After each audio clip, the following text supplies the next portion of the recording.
Makes you think. Makes you think about the people in your life. And I think of Neil. And if he was sitting there right now, what he'd say to me? He'd say, John, what's it about? What's life about? If you don't go through it as a man's man. You say, suck it up. Take the fall, do the time. That's made you who you are. That makes you what you are. How long we been around this thing of ours? This Cosa Nostra. 120 years. I mean, what's it about? It's about the rules, parameters. When you take the beating for the friend, you don't run, you don't lay down. You don't betray who you are. What you are. Self-esteem. Self-esteem is basic. You pick it up in the street. That goes with the street. You got to remember Angie here. I love this guy. I loved him. And he was stupid. He never listened to me. He always wanted goddamn dope money. He never rolled. You know that? He never rolled. My brother Gene, Joey, the Mig, they don't roll. They're doing 1,000 years now. They don't roll. They don't rat, White. That's the rule. You don't break, you don't rat. Chapter 5. Take care of him, Nino. John Gotti had kept a very low profile with all of the drug dealing going on with his crew. The wiretaps and bugs picked up nothing which implicated him directly in what was happening.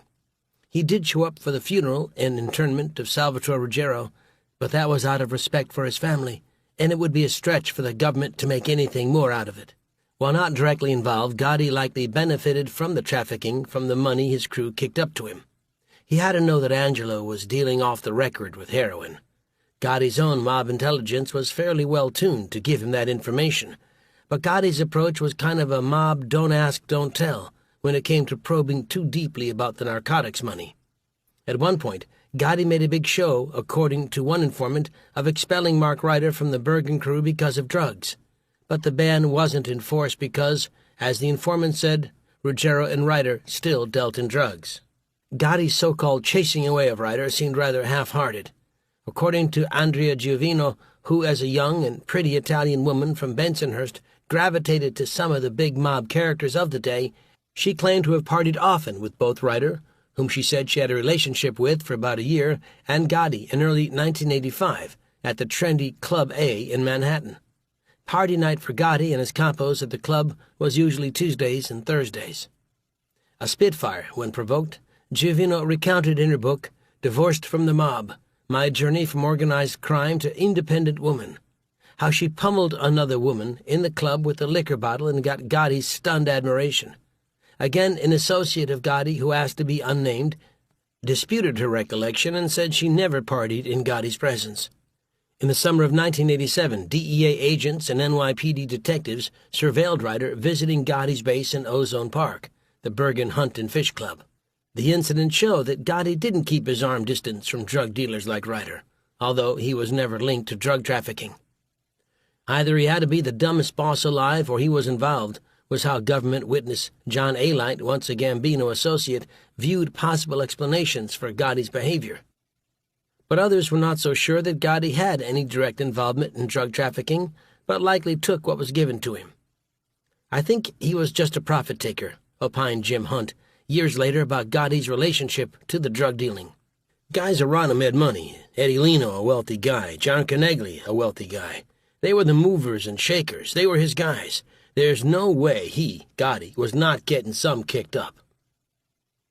Looking back, Hunt believed that the drug dealers in the Bergen crew never told Gotti the money he got was from heroin deals. If they were kicking up enough cash to Gotti, he knew it wasn't from bookmaking or the other crimes.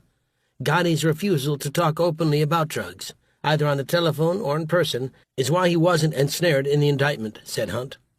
A former FBI agent who took part in the Ruggiero probe also told the author that there was no evidence that Gotti was involved in drug deals. But at the very least, Gotti had a willful blindness to what was going on. It was the same sort of behavior which decades later officials would later allege about some of the big investors with Wall Street scammer Bernard Madoff, who were viewed as surely having to know that all of their fantastic brokerage account returns were too good to be true, and thus ill-gotten gains. That sculpted ignorance made them in some sense complicit in Madoff's crimes. As a legal concept, willful blindness is defined as involving conscious avoidance of the truth and, as the dictionary says, gives rise to an inference of knowledge of the crime in question.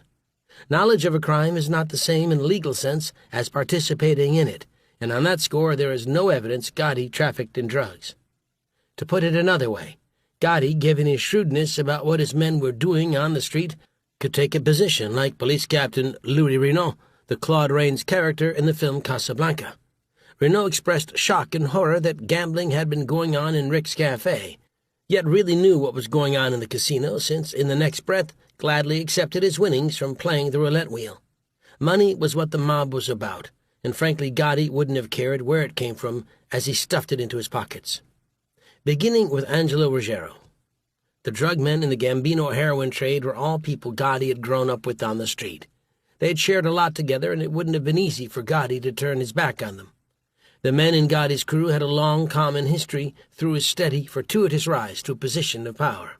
Gotti's old Fulton Rockaway crowd migrated with their Gambino crime family mentors, the Fatico brothers, to a new social club on 101st Avenue in Ozone Park, the Bergen Hunt and Fish. But by 1972, Carmine Fatico, the more powerful of the brothers, had a series of legal problems, notably a loan sharking indictment on Long Island, which hobbled his ability to attend to business at the Bergen. As journalists Jerry Capisi and Gene Mustaine noted in their book, Mob Star, Gotti was anointed to fill the leadership void at the social club in Fatico's absence, even though at the age of 31, Gotti wasn't even a made man. As a result, Gotti had a great deal of face time with Della Croce, who was the most powerful man in the crime family after Gambino himself. When Della Croce had to go away for a stint in prison, Gotti became the Bergen's man to talk directly with Gambino. At the club, Gotti relied on his brother to run the facility. According to former FBI agent Bruce Mao, Gotti also turned to Ruggiero to work as the administrator of the crew activities. Of Gotti, John was not a good administrator, said Mao. Gotti seemed more interested in being the wise guy boss. If Gotti impressed Gambino with the way his crew brought in money from hijacking and its other street rackets, it took something more important to solidify the young gangster's importance for the old boss: homicide. The story about the killing of James McBratney in May 1973 is one of those tales often told about Gotti, so it need not be delved into very much here. McBratney was an Irish street thug who had the reckless effrontery to kidnap Emanuele Gambino, the nephew of Don Carlo himself. McBratney and his cohorts demanded a $350,000 ransom and eventually settled on $100,000, which the victim's wife paid, thinking it would secure the release of her spouse unharmed. The money went, and so did Emanuele.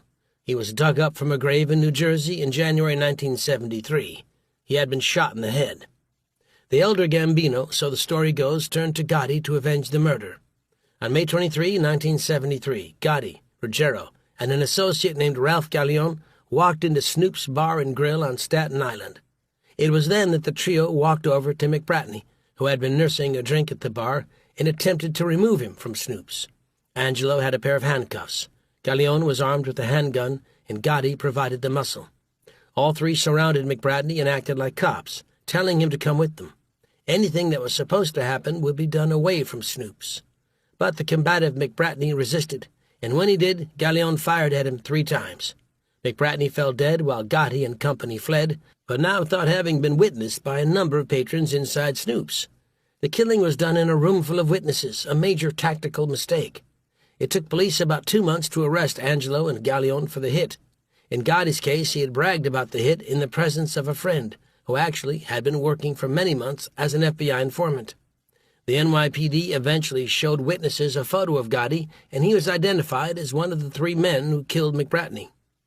It would take about a year for Gotti's braggadocio to get him arrested in the McBratney homicide in June 1974. The key evidence was information given to the FBI and then the NYPD by the informant in Gotti's midst, known at the time by the codename Wahoo. Gotti, with the help of the politically connected celebrity attorney Roy Cohn, did post a $150,000 bail and promptly returned to the Bergen, where his crew continued its crimes, mainly hijacking with some loan sharking and other offenses thrown in. Although he had tested prison previously with the federal hijacking rap, Gotti really didn't want to spend much more time behind bars. With Cohn as his mouthpiece, Gotti and Angelo got a plea bargain with the Staten Island District Attorney's Office for attempted manslaughter in June 1975. The conviction charge meant a 4-year prison sentence, which in reality would work out under the sentencing scheme to about 2 years, give or take. Both Gotti and Angelo surrendered and were sent to begin serving their time in Greenhaven Correctional Facility, less than 100 miles north of Howard Beach, a trip that was a relatively easy ride for their wives and children to make. Gotti and Angelo had taken one for the team, and under normal circumstances, that would have meant an easy jump to Mafia membership. But Carlo Gambino was at a point in his life, as boss, when he wasn't making new members. The books of the Mafia had been closed, and Gambino himself was wary of admitting too many people to membership. In fact, there had been stories that Gambino believed the five families had become too unwieldy, with too many young Turks who were hot-blooded and impulsive, a description that could at times fit Gotti. In the New York Times, veteran crime writer Nicholas Gage said in December 1972 that Gambino had even thought about expelling certain members who had shown weakness and vulnerability to being compromised by law enforcement. Gambino also had an aversion to drug dealing because he believed, correctly as it would turn out, that it invited too much scrutiny by federal law enforcement. In some ways, Gambino was ahead of his time in his thinking. He only had to look at the machinations of the Gotti Fatico crew. The Bergen Hunt and Fish outfit had been penetrated by at least one crucial informant, and would see at least 2 or 3 more secretly work for the government. Gotti's bragging and pugnacious behavior were potential danger signs and sources of trouble as well. So Gambino kept the books closed to membership. And although he may have been grateful to Gotti for handling the McBratney matter, the old-timer kept his own counsel and refused to make new members. Gambino died of natural causes on October 15, 1976, at his home in Massapequa. His heart troubles and other ailments finally caught up to him, and after a relatively low-key funeral at Our Lady of Grace Church in Brooklyn, one surveilled by the FBI, NYPD, and other agencies, Don Carlo was interred in a crypt in the mausoleum at St. John's Cemetery. The immediate speculation was that Della Croce, the powerful family underboss, would take over from Gambino as boss. But Della Croce was in prison on a tax fraud case, and it appeared that prior to his death, Gambino decreed that he wanted his cousin, Paul Castellano, to succeed him. The higher-ups in the crime family agreed, and Castellano started running things.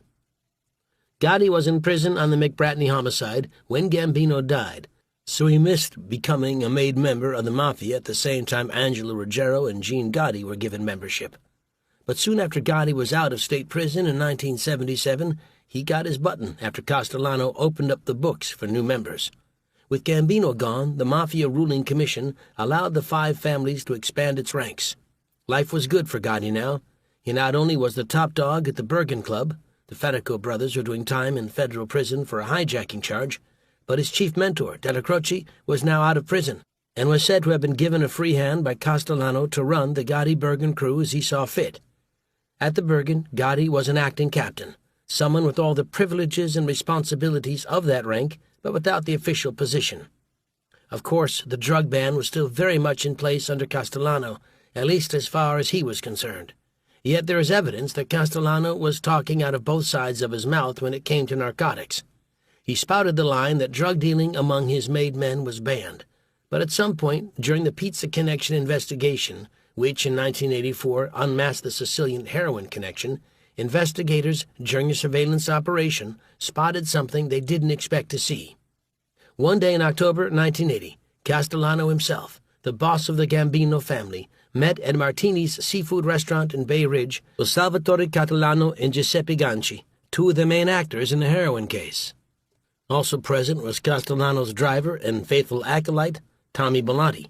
It was believed, although never proven in court, that Castellano had worked out a deal at that meeting to get a cut of the heroin profits for himself. Years later, Chief Prosecutor Richard Martin told the author that the government was never able to prove that Castellano took drug money from the Sicilians. Had that happened, Castellano would have likely been charged in the Pizza Connection. But two of the prosecution's main witnesses, undercover FBI agent Joseph Pistone and Italian criminal Luigi Roncisvalle, testified they were told that Catalano and his drug operation did have ties to the U.S. Mafia families, he said. Pistone, added Martin, said that he learned through the mob that Carmine Galante was assassinated in 1979 because he wasn't sharing heroin money with the other families. Although ostensibly barred by Castellano from narcotics, the Bergen crew was still unofficially doing drug deals. Even before Castellano came to power, Salvatore Ruggiero was involved in heroin, cocaine, and marijuana trafficking. Since he wasn't a member of the mob, Salvatore technically wasn't violating a mob rule by dealing in drugs. It was around this time that the FBI began to hear conflicting stories about Gotti's possible involvement in narcotics. One informant, known by the codename BQ, believed that Gotti was a major drug investor and alleged had some contact with Salvatore, who at this point in time was a fugitive. Where Gotti, who was a compulsive gambler, could have found the money to invest in narcotics was unclear. Another informant, known as Wahoo, who was in actuality Gotti's close associate, William Willie Boy Johnson, was skeptical that Gotti was involved at all in drugs, but kept open the prospect that the mobster might be investing. While Gotti may not have been directly dealing with narcotics himself, he must have known from his own street sense and the money people like Angelo Ruggiero were bringing in that drugs were in the picture. As would be shown a few years later in the Cedarhurst tapes, Angelo's own drug deals were widely known among mob associates across 2 or 3 mafia families. Gotti would have had his head in the sand not to know. Castellano was a boss cut from a different kind of cloth than Gotti. While Gotti's men were the working-class kids who roamed the streets in athletic shoes and casual dress, Castellano fancied himself the urban businessman who had built up a poultry and meat operation. His favorite style of dress was that of the custom-made business suit, which hung well-tailored on his 6-foot 3-inch frame. His dark-rimmed spectacles gave him the bookish look of an actuarial. His distinctive nose was, as one writer described, vulturine, which was a term synonymous for rapacious or predator. Given his greedy ways, that seemed to be a fitting adjective. Castellano's wing of the family also had a significant presence in the then lucrative garment industry, primarily through the trucking and dress companies of his nephew, Thomas Gambino, the son of Carlo. Both Thomas Gambino and his younger brother Joseph, who wasn't a member of organized crime, had built up a major garment trucking empire, which did tens of millions of dollars in business a year. Trucks were important to the industry for moving finished product to the retailers and between manufacturers.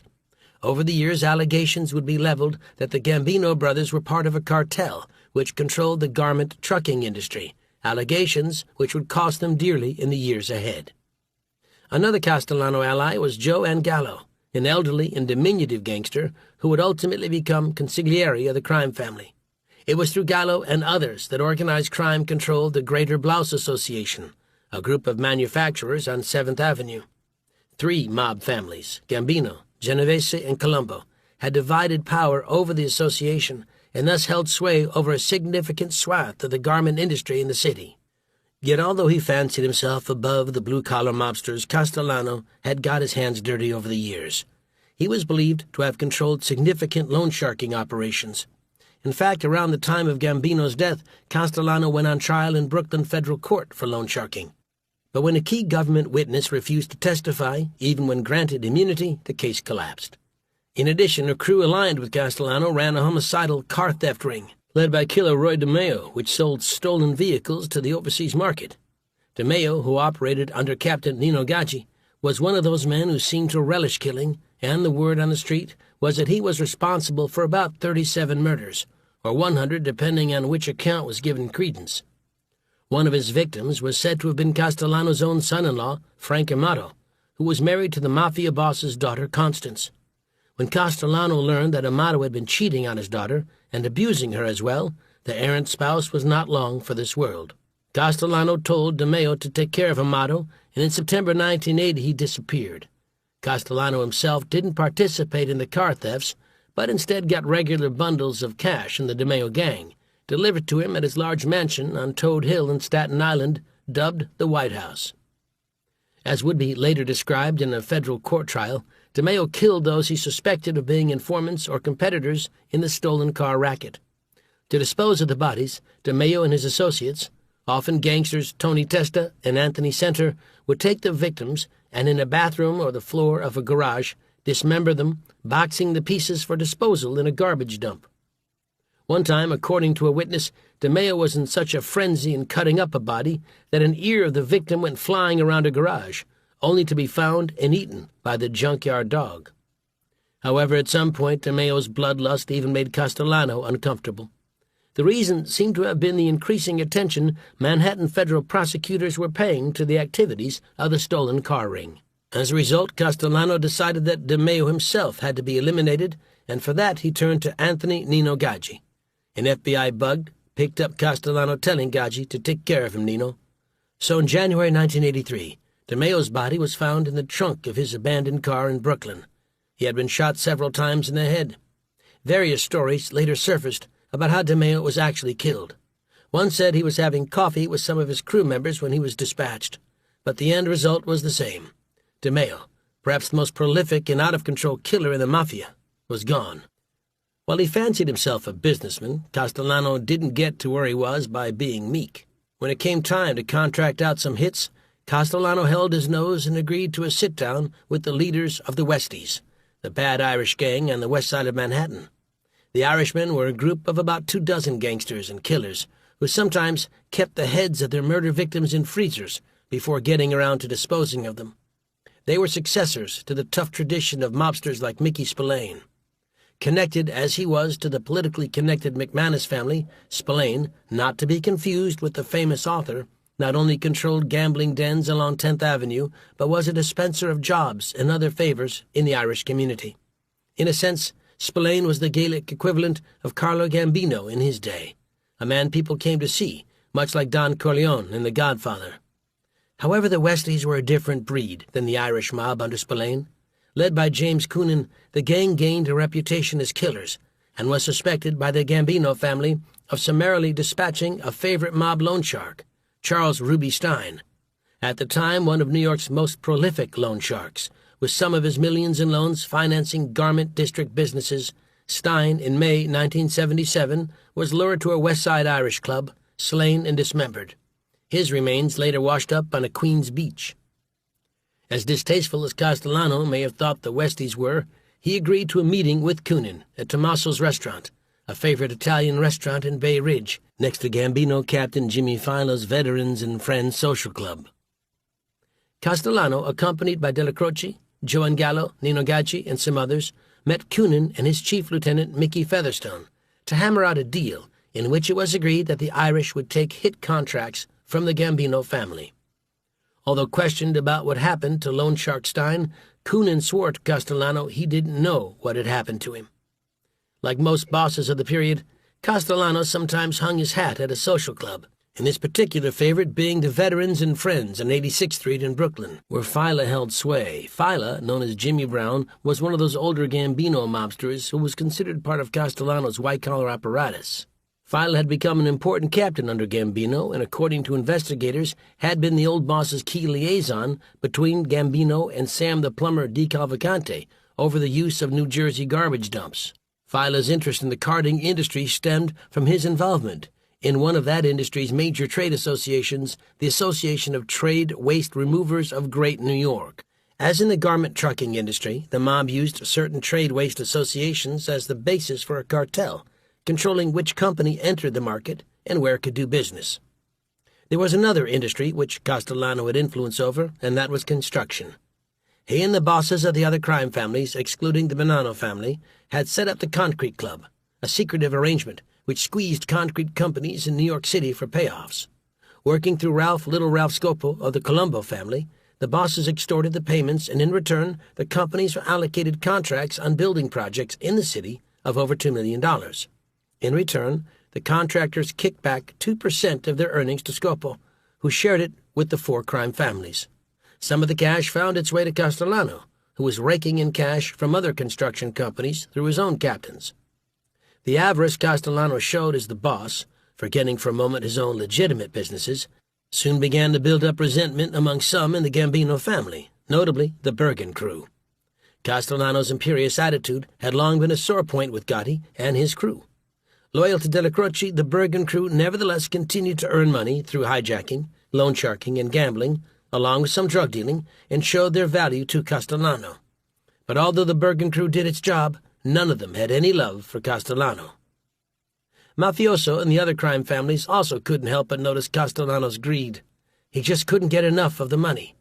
In one secret recording which surfaced years later, Lucchese gangster Sal Avellino recounted to his boss, Anthony Corallo, how Castellano whined about getting a reduced payoff from a labor union of $25,000, down from the usual $200,000 cash Castellano called a bone.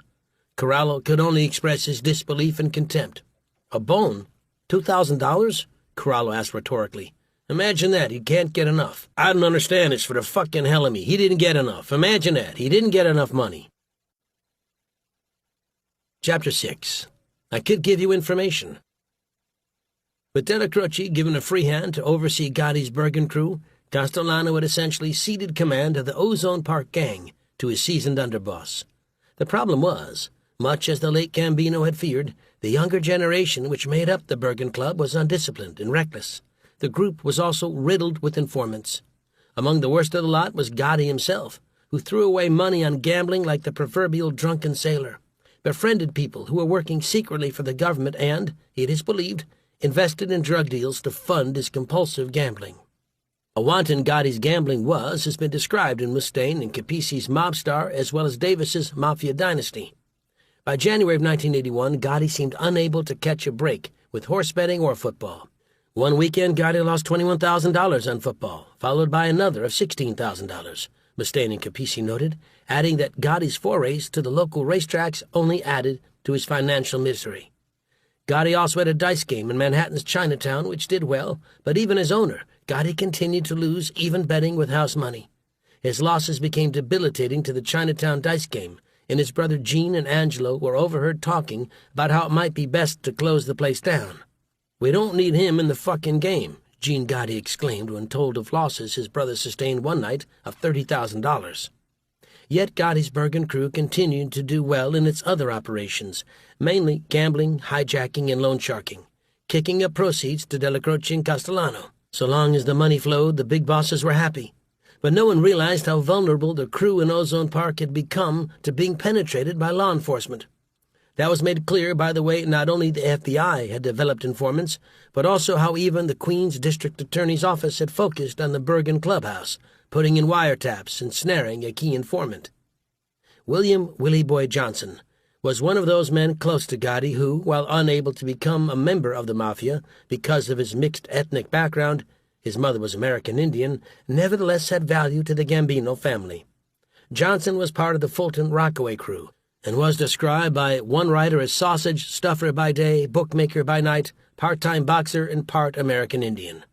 Johnson was tough and mean, just the kind of guy Gotti liked to have around. Johnson served as Gotti's driver, a fact that didn't go unnoticed to the local Queens detectives. Remo Franceschini was one of the NYPD's premier investigators of the Mafia. Once wounded in a shootout and awarded the Combat Cross by the department, Franceschini had worked for a time in the Intelligence Division down on Hudson Street in Lower Manhattan, the unit which, among its many functions, kept tabs on organized crime figures around the city.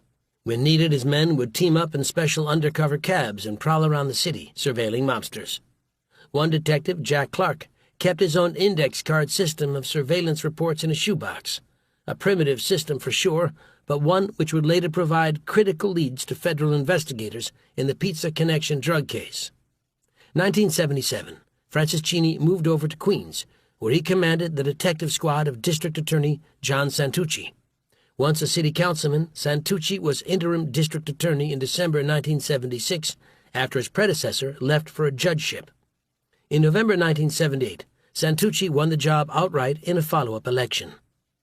Although the Queens District Attorney's Office had over the years been looked upon suspiciously by the FBI, there were rumors that the mob had inside sources of information about investigations there. The arrival of Franceschini changed things a bit. He got the squad to focus on Gotti's club at the Bergen, where they suspected crimes were being committed but didn't know what. The slim read of intelligence the Queens investigators had about the Bergen was later described by Franceschini in his autobiography, A Matter of Honor, when he said that his investigators saw some of Gotti's men talking on a pay telephone by the door. "We wanted to put a tap on the line, but you can't just go into a judge and say, 'Oh, I know there's crimes in there. You've got to have probable cause,'" Franceschini said. Had Queens had a good relationship with the FBI and an unsullied reputation in law enforcement, the office might have been able to approach the Bureau for help in much-needed intelligence.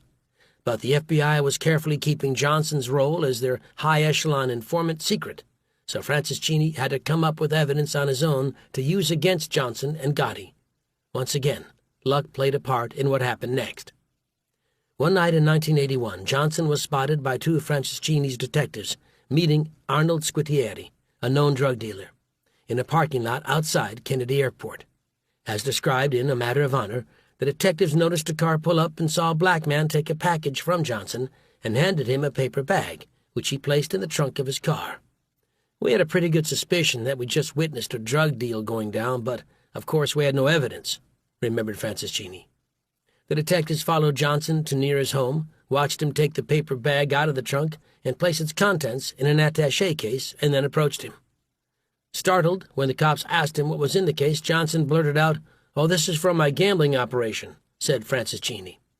Johnson apparently did have a gambling business on the side, but his admission put him in legal trouble. "Come with us," the detectives told him as they handcuffed Johnson for the trip to Queens, along with $50,000 in cash. What happened next was something out of a grade B detective movie. Back in Francis Cheney's squad room, he let Johnson stew for a while, alternating between detectives who seemed friendly and those who played the bad cop routine. Johnson spoke up. "Can we do some business?" Johnson said to one of the detectives. "What kind of business we talking?" the detective asked. "Well, who's here? The lieutenant and I got you three guys. What about 8,000? To let me go," answered Johnson. One of the detectives then went and got Francis Cheney, who, when he entered the room, was offered the entire $50,000 by Johnson. "Well, I'm going to tell you something. You're under arrest. First of all, for trying to bribe my detectives, and now for trying to bribe me the $50,000, Francis Cheney told Johnson. Panic hit Johnson. He was on probation, and if arrested again, would go back to jail. He played the one card left. He told Francis Cheney he could help him. "I could give you information," said Johnson. But as Francis Cheney remembered things, working out a deal with Johnson was not so simple. If he was arrested and put through the court system, it would become quickly known that the cops had grabbed him, and his usefulness as an informant would be zero. There was also the question about what to do about his bribe attempt and the money the cops had seized. To avoid the regular NYPD channels, Francis Cheney worked out a plan with District Attorney Santucci in which, with the approval of a state prosecutor, the money was placed in the district attorney's safe and vouchered.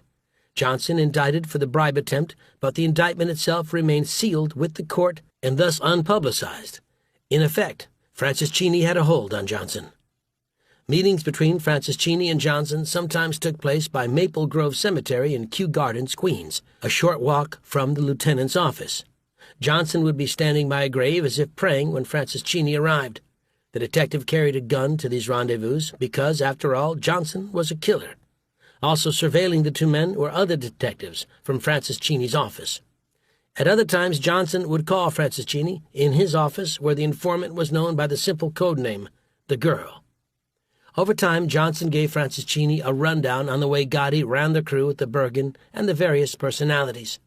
As the cops already knew, there was gambling inside the club. No surprise there. Johnson gave the investigator a fill-in on all of the characters close to Gotti. Some were useful, efficient gangsters. Others were not respected, said Johnson.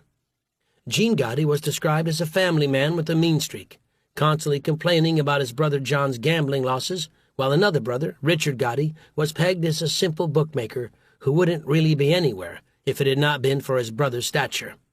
The eldest Gotti sibling was Peter, a city sanitation worker who was on disability for falling off a garbage truck and sometimes ran the Bergen if brothers John and Gene weren't around. Also part of the Bergen crew, related Johnson, were some names Francis Cheney didn't seem all too familiar with.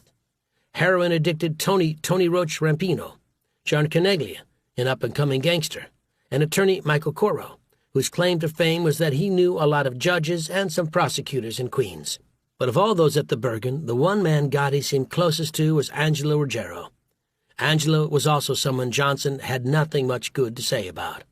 Angelo Ruggiero, said Willie Boy, was a loudmouth, a cafone, slang for uncouth.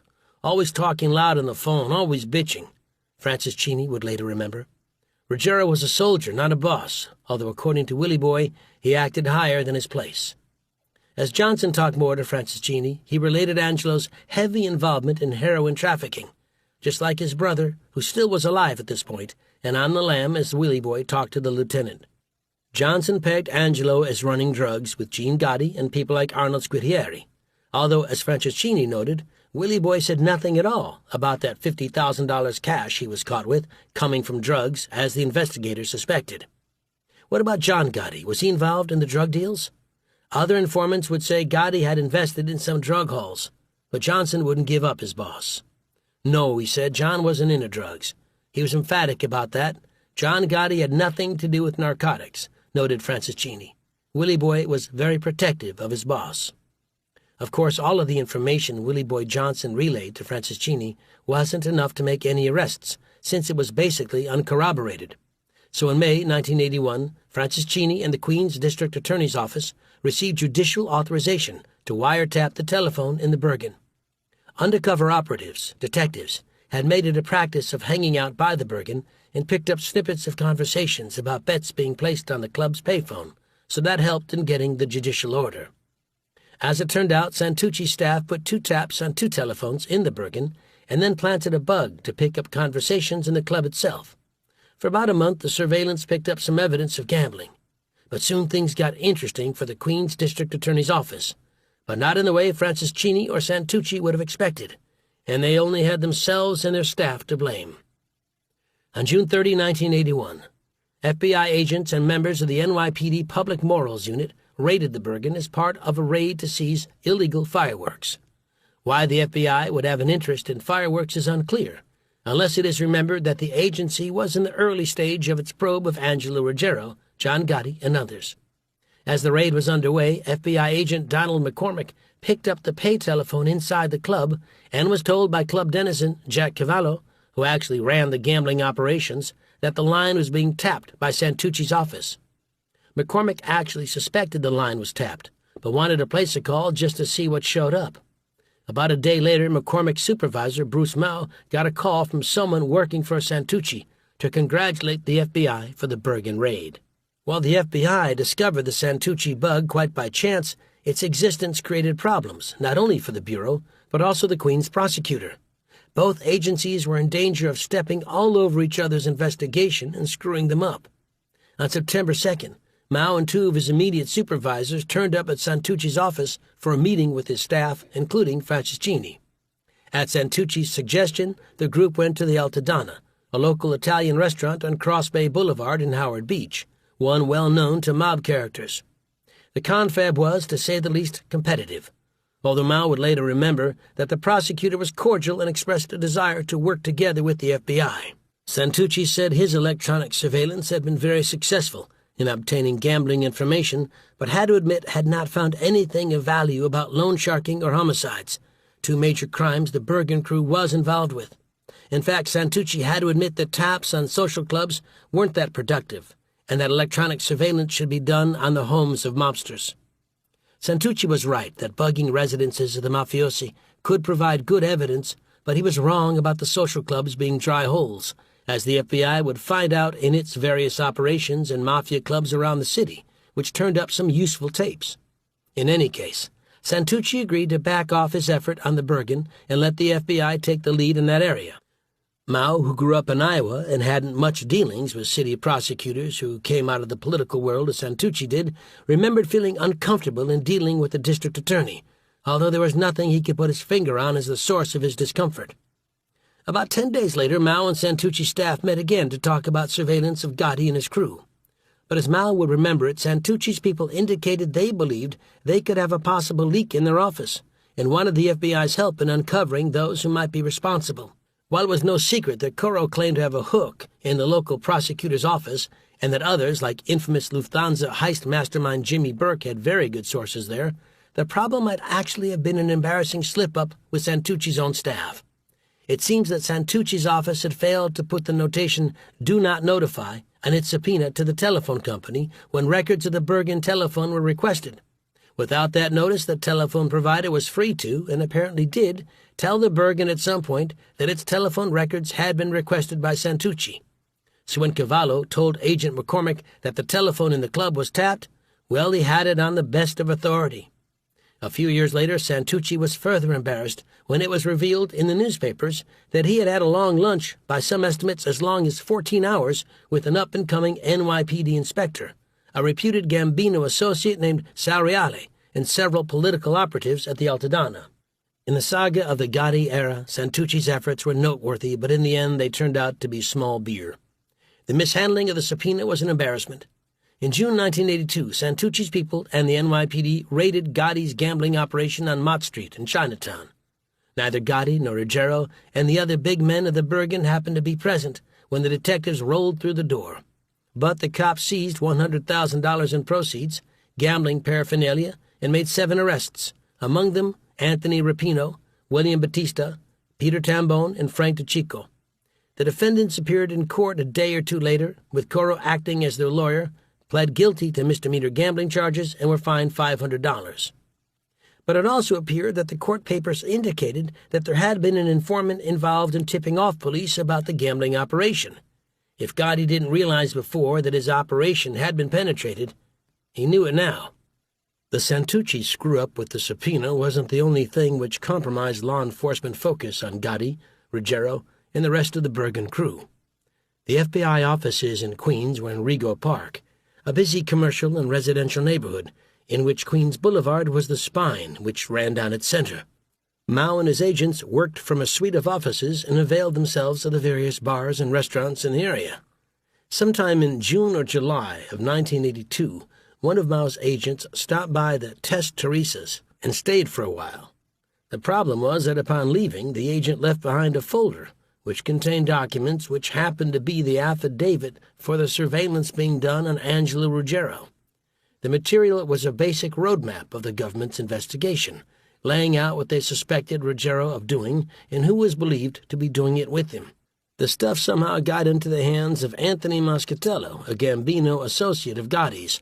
From there it got back to Ruggiero. The FBI learned that Ruggiero was also on to the agency's surveillance as spelled out in the affidavit from a confidential informant. Ruggiero said that a big guy in another crew of the Gambino family had told him that a federal judge in Brooklyn, it was Judge Henry Bramwell, had signed the surveillance order. As Ruggiero learned, Bramwell had reviewed information provided to him by the FBI from 5 informants to place 3 bugs in his Cedarhurst house. Ruggiero also found out that it wasn't just him who was targeted, but also Gene Gotti, Edward Lino, John Corneglia, and Robert DiBernardo, a Gambino captain who had made his work in the pornography industry. Chapter 7. You are pissing some big people off. It was in late March 1982, some 3 months before Ruggiero even saw the FBI's surveillance affidavit, that he suspected he might be the object of government spying. His unsuspecting wife had let in some men who claimed to be telephone workers into the Cedarhurst house. They did their work in looking for the source of a neighborhood power problem and left. Both Ruggiero and Cora were suspicious, and sure enough, after checking around, they discovered the men weren't real telephone company employees at all. No one was really sure who they were, but Cora suspected they were FBI agents in disguise as repairmen and installing taps on the telephones and bugging the house. Made men, if they had any sense, would always be surveillance conscious, watching for strange cars and looking in their rearview mirrors for tails. But electronic devices were beyond their ability to do anything about.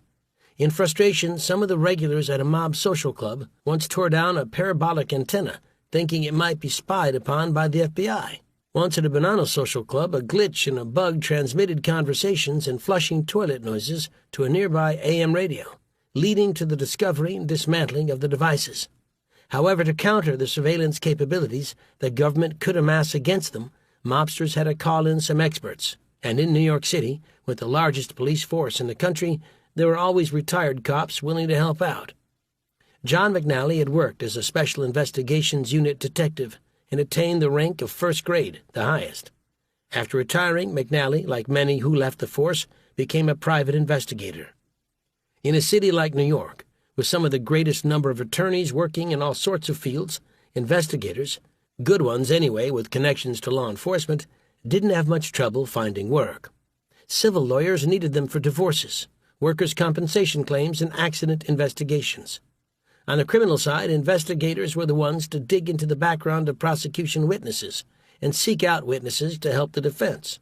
So when Coro needed an investigator on some of his cases, he had run across McNally and occasionally used him. With Coro suspecting Ruggiero's place to be bugged, he turned to McNally to perform an electronic sweep of the Cedarhurst house for the presence of electronic monitoring devices. Electronic sweeping is a specialty which requires the right equipment and a person who knows how to handle it. McNally hadn't really specialized in sweeping, but as chance would have it, had a few months earlier reconnected with an old NYPD friend who was versed in that kind of work. John Conroy was a 53-year-old retired first-grade detective who had landed a job as manager of security for Philip Morris, Inc. Sadly, McNally had recently lost his 20-year-old son in a car accident. Conroy came to the funeral to console his old colleague. As they chatted, Conroy let it be known that he needed extra money. Would McNally help him earn some extra money moonlighting, Conroy asked. As it turned out, Conroy had recently acquired some experience in debugging technology from working at both Merrill Lynch and Philip Morris. For McNally, that was the right connection at the right time, since he often had to do electronic sweeps for clients. Both ex-cops struck a deal. McNally would give Conroy assignments to do sweeps in return for 1/3 of the fee the client paid. Over a 3-month period in early 1982, Conroy got 3 assignments from McNally. 2 of them involved sweeping the homes and offices of private executives, while the other involved a social club on Long Island. The payments were all in cash, and Conroy used his own equipment, as well as some from Philip Morris. When the time came in April to sweep Ruggiero's house, Conroy called and arranged a date for April 17, 1982, a Saturday. As astute as Conroy and Ruggiero tried to be in arranging the sweep, the FBI was onto the plan because the bugs already operating in the house were picking up their conversations. So when it came time for Conroy to do his sweep for bugs, the FBI agents simply deactivated them for a day. Conroy showed up on schedule and checked the house out on all 3 floors. There were no bugs in the house, Conroy told Ruggiero, but he added the telephones were indeed tapped, except for the princess phone in his daughter's room, which Ruggiero had been using for many of his calls. Conroy would later explain his finding by telling Ruggiero that while testing his telephone lines, they produced a higher-than-normal energy output, a sign he believed that the lines were tapped. With his paranoia confirmed, Ruggiero asked Conroy to sweep his cars for bugs, but those also turned up negative. With advance warning, the FBI had masked the house bugs by deactivating them. After Conroy left, they could be turned back on. But Conroy, for reasons which are unclear, missed the tap on the princess phone, the one which Ruggiero used most. Nevertheless, Ruggiero was convinced of Conroy's abilities. He asked him to perform sweeps at his friend's home and at the Lucchese Crime Family Club, the 19th hole in Brooklyn. Ruggiero also asked Conroy if he had any contacts which could confirm if the taps were legal and which agency had placed them. Sure, said Conroy. He had a contact at the telephone company. Angelo raised 6 children of his own, and at this point was ready to take care of his brother Salvatore's children should the need arise, as it would. As family-oriented as this was for a heroin trafficker, Angelo had a number of personality faults. One of them is that he could be played like a fiddle by anyone who saw a vulnerability with him. In the case of Conroy, the ex-cop knew that Angelo didn't have the sophisticated understanding of how electronic surveillance worked. He thought Angelo was kind of stupid. As a man in need of money, Conroy saw how he could manipulate Angelo by giving him what he wanted, knowledge of government surveillance. Conroy had no inside sources of information in the telephone company, but Angelo didn't know that. So when the ex-cop offered to find out if the Cedarhurst telephone lines were tapped, he jumped at the chance. The deal was that Angelo would pay Conroy $1,000. $800 was to go to the Phantom Telephone Company employee, and the rest was ostensibly Conroy and McNally's finder's fees for $100 each. So on April 24, 1982, Conroy told Angelo that, indeed, his telephones were tapped, legally tapped as he put it, pursuant to a court order signed by a federal judge in Manhattan. Angelo asked if Conroy's contact had a copy of the affidavit used to get the court order, but he made up a story that he doesn't receive them to initiate a tap. Angelo thought he had a good thing going with Conroy and his supposed connections. The information that Conroy related about the Manhattan Federal Court wiretap authorization seemed to confirm Angelo's earlier suspicions that he was being watched by the FBI because of his secret contacts with both his brother Salvatore and Joseph Messino, both men who were fugitives. As far as Conroy was concerned, he knew he had a good thing with Angelo. The Gambino mobster was so anxious about his situation, so unsophisticated and so impulsive that he was willing to pay whatever Conroy asked to find out information. Thousands of dollars were also paid to Conroy to check the home telephones of John and Jean Gotti, as well as John Carneglia. He even asked for more electronic sweeps to be done. Conroy was only too happy to comply. He had found a cash cow in Angelo and was going to milk him for all he could in this secret little scam. Conroy played along with the scheme, dangerous as it was. He was conning one of the toughest street crews in the Gambino family, all for his own greed. Ruggiero did get something for his money. He was able to warn the other crew members and associates that there were taps on his home phone so that they could take precautions. Their telephone conversations were more circumspect, and Angelo often arranged to have people call him at public telephones at prearranged times. Into May of 1982, Conroy continued with his charade. At one point, he told Angelo and a group of mobsters, including Victor Musso, a top captain in the Lucchese crime family, that the mob social club, the 19th Hole, did have taps on its lines but no bugs. Conroy embellished things further by saying down the street from the club he had found a parabolic microphone device installed on the roof of a building about 2 blocks away from the bar. The device, Conroy explained, had the ability to pick up conversations inside the bar. Angelo and the other mobsters were fascinated over Conroy's discovery, and no questions asked, paid the ex-detective more money on the spot. Angelo thought Conroy was something of a genius, a man with connections who could be very valuable. Since Salvatore Ruggiero had died in the plane crash, Angelo had been on a search for his assets. Could Conroy help find Salvatore's safe deposit boxes in New Jersey banks? Conroy said he could, but that it would cost. To get the ball rolling, Angelo gave Conroy 2 aliases his brother had used, Sal Capozzano and Terry D'Assato. Conroy said he would check with his contacts, figuring that he could keep this little scheme going against the unwitting Angelo. Angelo even admitted to Conroy that he feared the FBI could cook up any charge it wanted to against him, but that narcotics wasn't his game. "Jack, they could accuse me of a lot of things, and I'll probably say it happened," Angelo said in a moment when he opened up to Conroy at the gangster's home.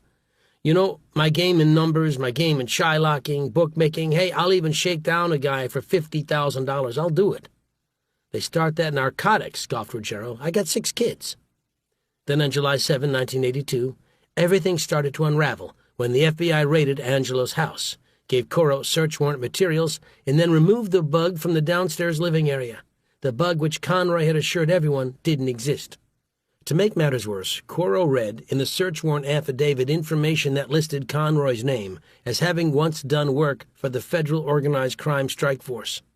To Coro and Angelo, this was distressing information to learn on top of the FBI raid.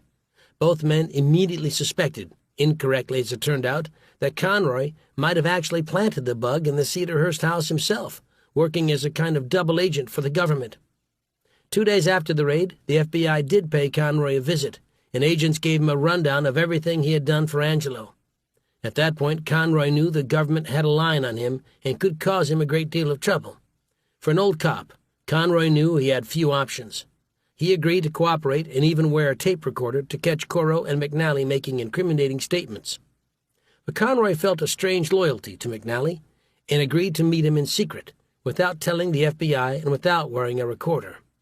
In one meeting, McNally told Conroy that Coro had read about his previous work for the strike force, and that after the bug was removed from Ruggiero's house, the mobster suspected he had planted it.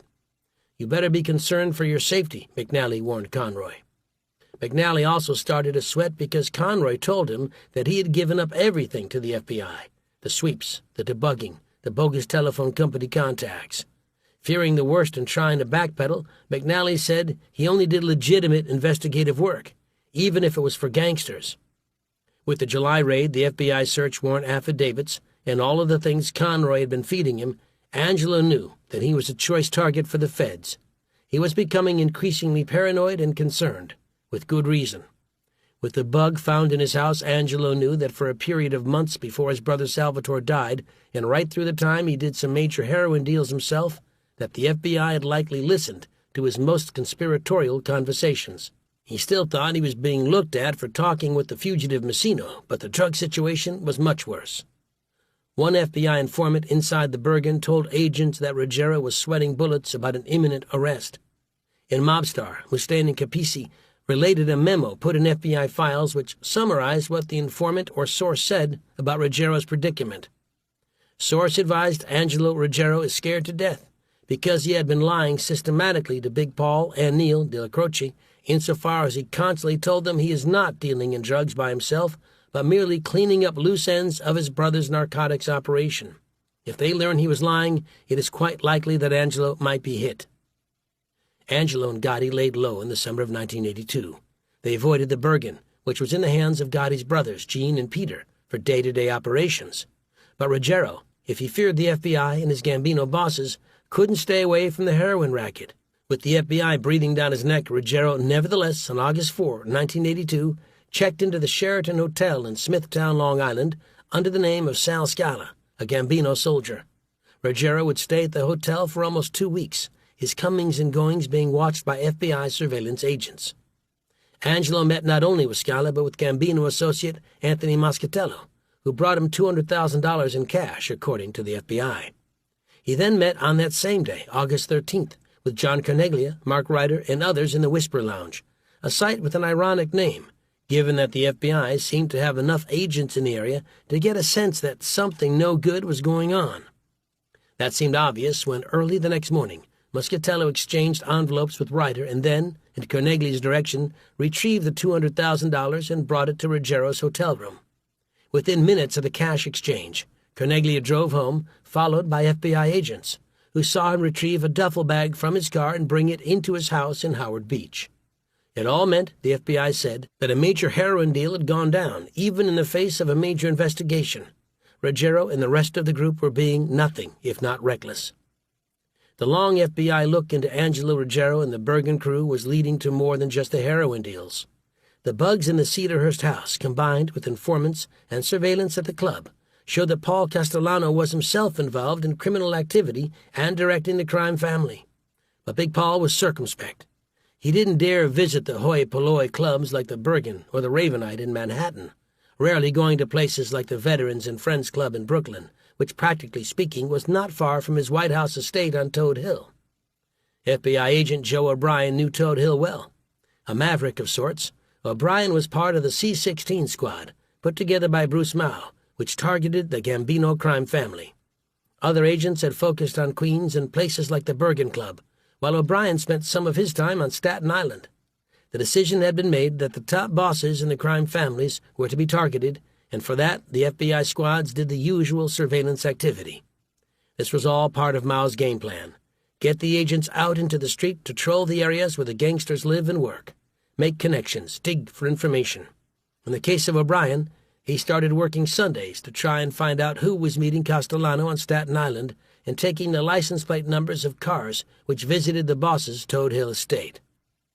As innocuous as some of the surveillance may have seemed, it got O'Brien into some tense situations, particularly with Thomas Bilotti, the man who was Castellano's driver. It seemed that Bilotti didn't like O'Brien snooping around Staten Island, but also the agent's ploy of sending the wise guys cards on their birthdays and such. One Sunday, as O'Brien was tailing Bilotti, the gangster had enough. He pulled up next to O'Brien's car and started screaming, "You and your fucking greeting card, you think you're funny?" In apoplectic, Bilotti yelled, "You are pissing some big people off." Unfazed, O'Brien said that Castellano wouldn't approve of Bilotti's tirade, since the boss tried to treat the agents with respect. To goad Bilotti even further, O'Brien quipped that some of the gangsters referred to him by the moniker the Wig, a reference to the obvious hairpiece Bilotti liked to wear. At that point, a further enraged Bilotti motioned with his arm in a gesture which O'Brien indicated that he was reaching for a baseball bat kept under his seat. Concerned that he was alone in enemy territory and about to get into a serious physical confrontation, O'Brien pulled out his service handgun. Seeing the piece, Bilotti sped away. In terms of Castellano, it became obvious that more than just a telephone tap would be needed to get the goods on him. A tap had, in fact, been authorized, but it had been unproductive since Castellano was circumspect about what he talked about on the telephone. Mao decided that just as they had done with Angelo Ruggiero, the FBI needed a bug in Castellano's house. An informant, later unmasked as businessman Jules Mirren, told investigators that Castellano did a great deal of his business at home, in a dining alcove by the kitchen. Mirren even drew agents a diagram of the setup. With the information Mao's agents had collected through surveillance of the garrulous Ruggiero and the Bergen Club, there was more than enough evidence for prosecutors to compile an affidavit for a warrant to authorize bugging the Castellano home. The real challenge would be finding a way to enter the mansion after having neutralized any alarms and security systems, plant the bug, and then get out, all without being caught. Physically, the house made it difficult to penetrate. There was a tall metal fence surrounding it, and Castellano had 2 big Doberman pinschers prowling the property. To case out the location, Joe O'Brien and another agent, Wally Tucano, knocked on the door of the Castellano home to serve a subpoena. They were greeted by Castellano's wife, Nina, and his daughter, Connie, who let the agents come in and use a telephone to call the crime boss's attorney, James LaRosa. This was in the era before cell phones, and the family extended the courtesy of the call, not realizing that as O'Brien entered the kitchen to use the telephone, that he carefully glanced around and noticed the dinette area with a high-backed chair, which he assumed was where Castellano sat. Marin confirmed that guess in his talks with agents. The crucial day in the bugging operation was March 17, 1983. Castellano, his maid and paramour, Gloria Olarte, as well as Tommy Bellotti, had to camp to the boss's condominium in Pompano Beach, Florida. The only person left in the house was Castellano's wife, Nina. What happened next in the FBI operation was a masterpiece of planning, bravado, and luck, all of which was later described in the book Boss of Bosses, penned by O'Brien and fellow agent Anders Kearns. The first issue was the fierce Dobermans patrolling the property, and for that, 2 agents, puttering outside the fence, tossed 2 sirloin steaks laced with animal tranquilizers to put the canines into a sleep, which would last about 6 hours. As expected, the animals started to snooze, and the FBI break-in team began its business at about 1:30 a.m. the next morning. As described in O'Brien and Kearns' book, 2 FBI agents had the assignment to break into the mansion, but there were teams of other agents posing as sanitation men in a truck to block a key road leading to the mansion should the alarm be tripped and the special security team Castellano hired to watch his systems try to drive up to the mansion. They had a plan for everything. The penetration agents, the ones doing the break-in, even carried tranquilizer darts in case the dogs awoke from their slumber. Another FBI car was in the area to watch the house in case lights suddenly came on inside. On a signal from O'Brien and Kearns, the team of 3 FBI technical experts, the morning of the break-in, parked about a half block from the mansion, and dressed in black, walked to the garage after scaling the fence. The lock to the garage was picked, and the agents found themselves among 4 Castellano vehicles, including a Jaguar and a Mercedes, as well as the 2 sleeping Dobermans.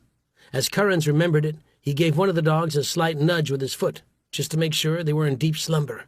They were. Using a special digital device, the Black Bag Squad deactivated the Castellano alarm system and entered the living area by picking another lock. At the kitchen, Kearns and O'Brien said they made a beeline towards the dinette area. There O'Brien took apart a lamp near Castellano's favorite chair, installed an omnidirectional microphone and a power pack, then reassembled everything, with Kearns putting the lamp back in its proper place. To simplify the job, O'Brien simply substituted a new lamp base for the old one, putting the old piece of equipment in a sack he carried. Kearns made sure the lamp was put right back where it had been. The agents cleaned up any stray debris, turned the alarm system back on, and left through the doors they had picked. As O'Brien and Kearns remembered, the entire job took about 12.5 minutes. The agents walked to their vehicle and drove away. The story as described in Boss of Bosses of the bugging of Castellano's mansion is a marvelous cloak and dagger episode. Simply marvelous, gripping. Everything sounded like it went off like clockwork. The 2 men must have had nerves of steel to pull it off. At least that is what it sounded like. The problem is that, at least as far as Kearns and O'Brien's activities that night were concerned, it wasn't true. As former supervisory FBI agent Bruce Mao, as well as FBI official James Kallstrom later revealed publicly, the 2 agents did not and would not have done the break-in. The complex, risky job was done, according to the 2 officials, by a highly trained FBI technical team, supervised by Kallstrom. The episode described in Boss of Bosses appears to have been done to juice up the narrative. But what was true was that to monitor the bug, O'Brien and Kearns had selected a location not far from the mansion and soon began harvesting the fruits of the surveillance, which turned out to be bountiful. The location of the monitoring room was in a Victorian house at 1510 Richmond Road, which the FBI rented for $1,000 a month. It provided for a good vantage point from which to monitor the bug and get a sense of who was visiting the Castellano mansion. Years later, the two agents recalled in Boss of Bosses how they anguished for hours as they waited to see if the bug worked. They needed to pick up any sound to make sure the device had been activated and would do the job. Failure would jeopardize the entire investigation. Their answer came in the form of Nina Castellano, the Don's wife, who early that morning was overheard talking to the drowsy dogs, unaware they had been drugged. "You're sleepy this morning. Don't even want to go outside?" said Nina. "Look at you, so lazy." As O'Brien and Kearns remembered it, those inconsequential mutterings of the old woman was music to their ears. The bug was up and running. For over 4 months, the device picked up 600 hours of relevant conversations from the mansion. It was another thing Castellano could thank the Bergen crew for, as well as his own neglect of his job as their boss. The bugging and taping would have gone on for longer, but at some point in August 1983 it malfunctioned and died, giving back nothing but silence. Still, the material it had provided continued to feed the investigation for many months. Chapter 8. The Junk Crowd.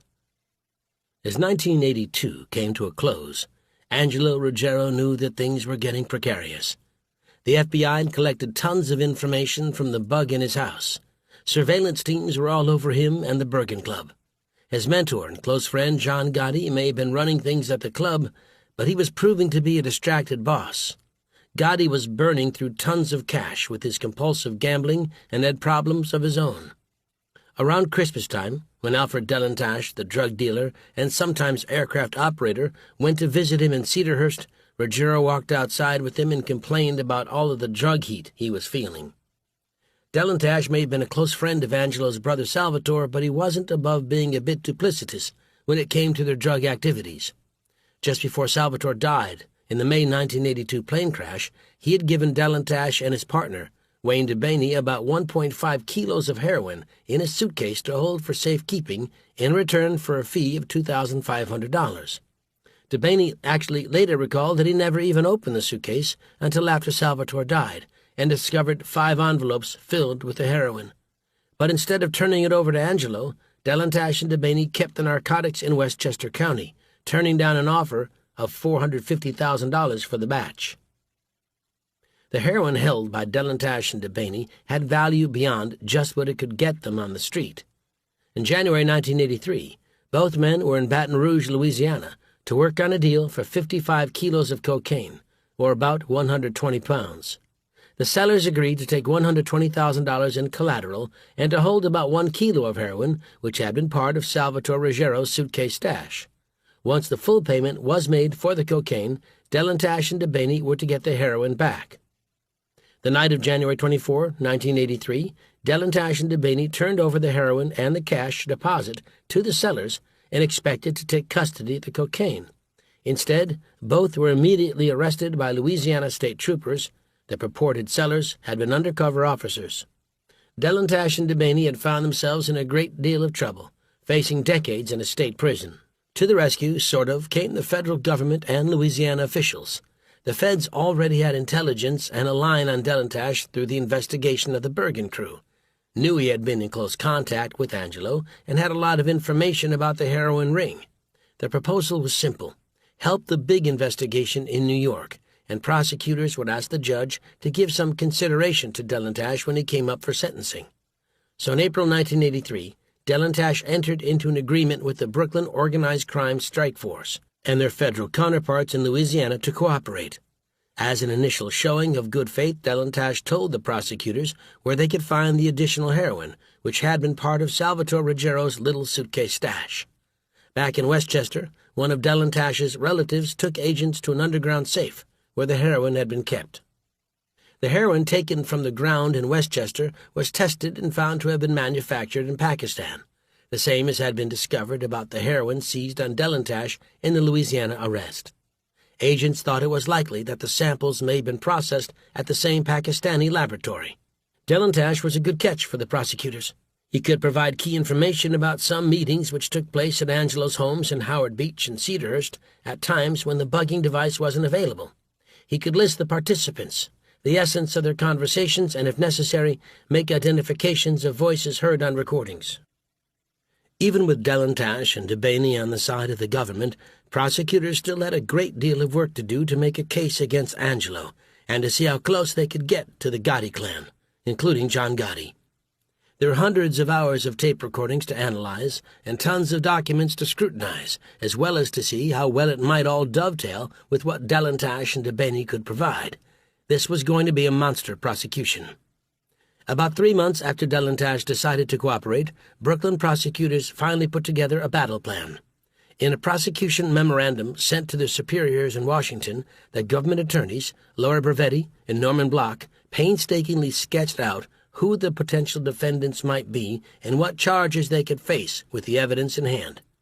The prosecutors also had to consider the defenses Angelo and the others might raise, as well as a potential problem presented by a government screw-up in sealing some of the recordings involved in Bonanno Captain Joseph Messino.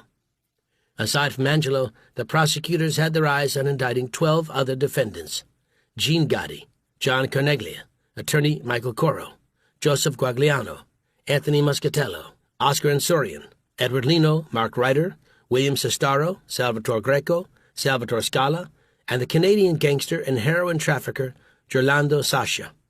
Conspicuously absent from the group was John Gotti himself. The indictment being drafted comprised 11 counts, the core of which centered around the narcotics operation. Angelo was to be a central figure in the case, as were Gene Gotti and John Carneglia. The government figured it had enough to charge them with racketeering conspiracy, narcotics conspiracy, and obstruction of justice. The main conspiracy seemed to extend from November 1981, when Angelo was first called before a Manhattan federal grand jury looking into the mob, through August 1983, when he was involved in the Long Island heroin deal. The activity after Salvatore Ruggiero's death in May 1982, the pressure being put on his in-laws not to cooperate with the government or give false information, would be the basis for the obstruction of justice charges. Angelo's payments to ex-cops John Connolly and John McNally to find out about sealed court orders on surveillance were to be the basis of the obstruction of justice charges, as was the activity of several others to hide Salvatore's assets after his death. Angelo, Gotti, and Carneglia would likely be charged in all of the counts, but many of the others would face less exposure. For instance, Mark Ryder would only be charged with the heroin trafficking, as would Scala, Sasha, and some of the others. Michael Coro would have his fair share of problems in the case and was to be charged with obstruction of justice through witness intimidation and hiding Salvatore's assets. The case wasn't without its potential problems. In their battle plan, the prosecutors noted as a general rule FBI agents monitoring the bugs in Angelo's house had a duty to minimize the amount of innocuous or non-pertinent conversations they recorded. Sometimes it was easy to discern what might be relevant, such as when Angelo was talking to his wife Marie or their children about mundane family matters. But other times, when Angelo was talking about things in a cryptic way, it was more difficult for the agency to decide. Sometimes, to err on the side of caution, agents didn't listen to some conversations, which may have actually been relevant because they couldn't identify those talking. But in the end, the prosecutors thought that the issue of minimization was in their favor. Another problem arose from Coro's status as an attorney for Ruggiero. Normally, attorney conversations with a client were off-limits on surveillance if they were about legal issues and representation, as well as spoken in confidence. But Coro sometimes spoke with Ruggiero in the presence of others, including Salvatore's in-laws, and in those cases their talks weren't protected by the privilege. A critical conversation in which Ruggiero, in the presence of others, told Coro, "You are one of us," was not only outside the privilege but pretty damning. Another problem for Coro was that his conversations, particularly about hiding Salvatore's assets, involved criminal conduct and also not protected. With so many taped conversations of Coro about committing crimes, it seemed to the prosecutors that they could use them against him with impunity. There was another issue about the tapes which was more serious for the prosecution and which could lead to some problems. Surveillance tapes have to be sealed, and if there is any delay in doing that after the recordings end, the courts sometimes bar prosecutors from using them. As far as Angelo's tapes were concerned, there was one troubling 42-day delay in sealing some of the recordings, and that the prosecutors readily acknowledged could lead to some of the tapes being suppressed by the court. But even if that were so, those tapes were found to mostly relate to Ruggiero talking with then-fugitive Joseph Messino, and weren't seen as crucial. Witnesses Alfred Delantash, Wayne DeBaney, and others had their own particular baggage, in that they readily admitted committing crimes, and their motives for cooperating with the government might be viewed with suspicion by a jury. Salvatore Ruggiero's in-laws might also be uncooperative on the witness stand. But prosecutors believed their recalcitrance would be attributed by the jurors to their fear of Angelo. However, there were some pretty good tape recordings which could be used to work around those problems. Prosecutors expressed confidence. Simply put, the tape recordings alone make this a good case, the prosecution team said in its memo to Washington. The tape recordings plus the testimony of the civilian witnesses make this a powerful and conclusive case. The prosecution memo was dated July 8, 1983. If arrests were authorized, any subsequent trial was expected to take about 6 weeks. Shortly thereafter, the indictment plan was approved. For the Gotti boys, the future was going to become unsettled very quickly. For the New York Mafia, things were going to get even worse. The Bergen crew was bracing for some kind of indictment. Nobody knew exactly what would be in the charges, but Angelo is said to have acted nonplussed, reportedly spending $40,000 to renovate the Cedarhurst house and scoffing at the notion of an indictment. John Gotti was sweating because he knew he had been the object of surveillance as well. Lawyer Michael Coro, for whom an indictment would be a tremendous fall from grace, was said to be drinking more than usual. The suspense finally lifted on August 23, 1983. Teams of FBI agents fanned out around New York and Long Island and arrested 8 people at their homes: Angelo Ruggiero, Michael Coro, Gene Gotti, John Carneglia, Joseph Guagliano, Anthony Muscatello, Mark Ryder, Salvatore Scala. A total of 13 people were actually charged, but 5, Edward Lino, Gerlando Sasha, William Robert Sestero, Oscar Ansorian, and Salvatore Greco, weren't found by the agents and were considered fugitives. They would all eventually be arrested.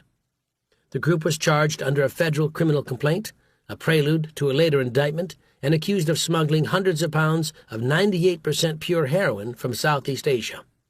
In court, Assistant U.S. Attorney Norman Block said the crew purchased its heroin from wholesalers in Florida for $150,000 a kilo and sold it back in New York on the wholesale market for $200,000. Block told federal magistrate Shira Shinlin that the FBI made the case through hundreds of hours of conversations picked up on bugs in Angelo's house in Cedarhurst. This is the beginning and not the end of what the government plans to prove, Block told Shinlin. The FBI was a bit coy in tying the case to organized crime. Thomas Shear, the special agent in charge of the FBI office in New York, said the men were part of a number of mafia families but didn't identify which. But anybody plugged into the intelligence networks knew that the Gambino and Bonanno families were among those targeted. As soon as the arrests went down, Castellano and Gotti knew they had problems, although for different reasons. Castellano now realized that the autonomy he had given Della Croce to supervise the Bergen crew had been a strategic mistake. Despite the drug ban, Gotti's crew had become major suspects in a massive heroin operation. As boss of the crime family, Castellano knew that he was at risk for being ensnared in the case if it could be shown that any of the money Della Croce and Gotti's crew kicked up to him had come from narcotics, something that would make him part of the charged conspiracy. In Gotti's case, the charges showed that either he knew what was going on or that he was a crew leader who couldn't follow Castellano's edict against drugs. Either way, Gotti was to be viewed with suspicion by Castellano, who could, if he wanted, to summarily break up the Bergen crew or have some of them killed. John Gotti is on the carpet with Big Paul Castellano over the drug bust, one FBI wrote in a report after debriefing informant Willie Boy Johnson. Paul feels that either John was involved himself, and if he was not, then he should have known his crew was involved and therefore cannot control his crew. Gotti was called to meet Castellano at the Don's house on Staten Island and told by the boss, "Look, Johnny, you better prove that you weren't involved." Castellano also wanted to get copies of the tapes which were the basis for the indictment. If he didn't, then something might happen to Ruggiero, and Gotti might be removed as captain of the Bergen crew and assigned someplace else. But in the fall of 1983, the nuclear options were still in the distance. Gotti still had Della Croce as his mentor and protector, an elder statesman who could hold Castellano at bay and convince him not to do anything to hurt Gotti or his men. At least that would be the way things could remain for a while, until the prosecution turned over tape-recorded evidence and Castellano could learn the truth about the drug dealing. In the meantime, things remained peaceful as well as tense. Ruggiero, Gene Gotti, John Carneglia, and the other defendants, at least the ones who weren't fugitives, posted bail and were able to get out of jail. In Angelo's case, he had to post a $1 million bond, secured by real estate and other assets. When the defendants first appeared at their arraignment, they all entered pleas of not guilty. Johnson also noted that Angelo tried to spin the story that he was merely trying to close out his dead brother's previous dealings with drugs. They denied the charges, and that at least gave them some breathing room with Castellano. As DEA official Jim Hunt remembered, the cover story about Ruggiero closing out Salvatore's interests was the one used to convince Castellano that drug dealing wasn't a major operation of the Bergen crew. There was a lot of money on the street owed to Sale, remembered Hunt. That was the argument, that Gotti said Ruggiero, he wasn't a drug dealer, he was just trying to get money for Salvatore's kids. Total bullshit. The big bust was not the first indication that the Gotti crew drug dealings had publicly surfaced. And if Castellano had his antenna tuned, he would have seen trouble indications as far back as April 1983. It was then that Ryder was charged with a separate heroin distribution conspiracy, this time with a successor to the infamous Nicky Barnes in Harlem. Until he was busted in the late 1970s, Barnes was the main heroin supplier in Harlem and had amassed a great deal of clout and money. In the Ryder indictment, the evidence was circumstantial, but the indictment charged that Ryder conspired from January 1980 through April 1983 with a small group that included Thelma Grant, who at one time had been an old girlfriend of Barnes and was suspected of taking over his operation when he went to prison in 1977. As it turned out, the government believed that old Herbert Sperling, who had been arrested with Sal Ruggiero back in the 1970s, had been doing time in prison with Barnes in Marion, Illinois, and made a crucial connection in the case. Sperling, investigators said, arranged through Barnes for Ryder and another man to supply heroin to the enterprising Grant, an attractive sexpot who, according to Barnes, would service him sexually in prison during visits. Barnes, fed up with prison life and the prospect of dying behind bars, decided to become a cooperating witness for the government, including while he was arranging for Grant to meet with Ryder's cohorts on heroin deals. He was also angered by the way Grant had stolen his money stash and how his fellow drug lords on the Harlem-based council kept sleeping with his old girlfriends, including Grant. Barnes turned on Grant and everyone else in the case. Since the evidence was pretty solid against Grant, she decided to plead guilty to the entire 9-count indictment. She also agreed to testify for the government in the case against Ryder. But while prosecutors believe Ryder had been the supplier of heroin for several sales to an undercover agent, Grant denied that Ryder had been part of her drug conspiracy, despite having met him in a restaurant. Grant had told an undercover agent cryptically that her source of heroin was a Jew and an Italian, which investigators believed was a veiled reference to Ryder and his friend Salvatore Corallo. But the judge hearing the case entered a judgment of acquittal for Ryder. With various bail packages, or in the case of Ryder a favorable court ruling, most of the Bergen crew and their associates indicted on the heroin case were out on the street. But the world had definitely changed for them. The indictment was serious enough, but for Angelo and John Gotti, there was the added pressure of Castellano. After the drug charges, Castellano's suspicion ramped up. Then, when he learned of the tapes made by the FBI bug, Castellano demanded that they be turned over to him as soon as Ruggiero's lawyers got them in preparation for trial. Ruggiero had been indiscreet in talking about mafia business with non-members, including the bad-mouthing of Castellano, who frankly wasn't liked by many people in the crime family.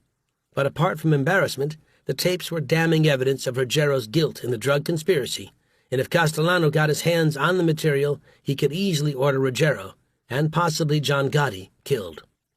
Castellano constantly badgered Agnello Della Croce, his underboss and the man who had oversight over the Bergen crew, to get the tapes. Castellano said he needed them for his own defense in the stolen car case and really didn't care about any indiscreet or embarrassing remarks Ruggiero may have made. Della Croce was feeling the pressure and did the best he could to delay and fend off Castellano, but his frustration showed in one taped conversation with Ruggiero. "I've been trying to make you get away with these tapes," said Della Croce, "but Jesus Christ almighty, I can't stop the guy from always bringing it up.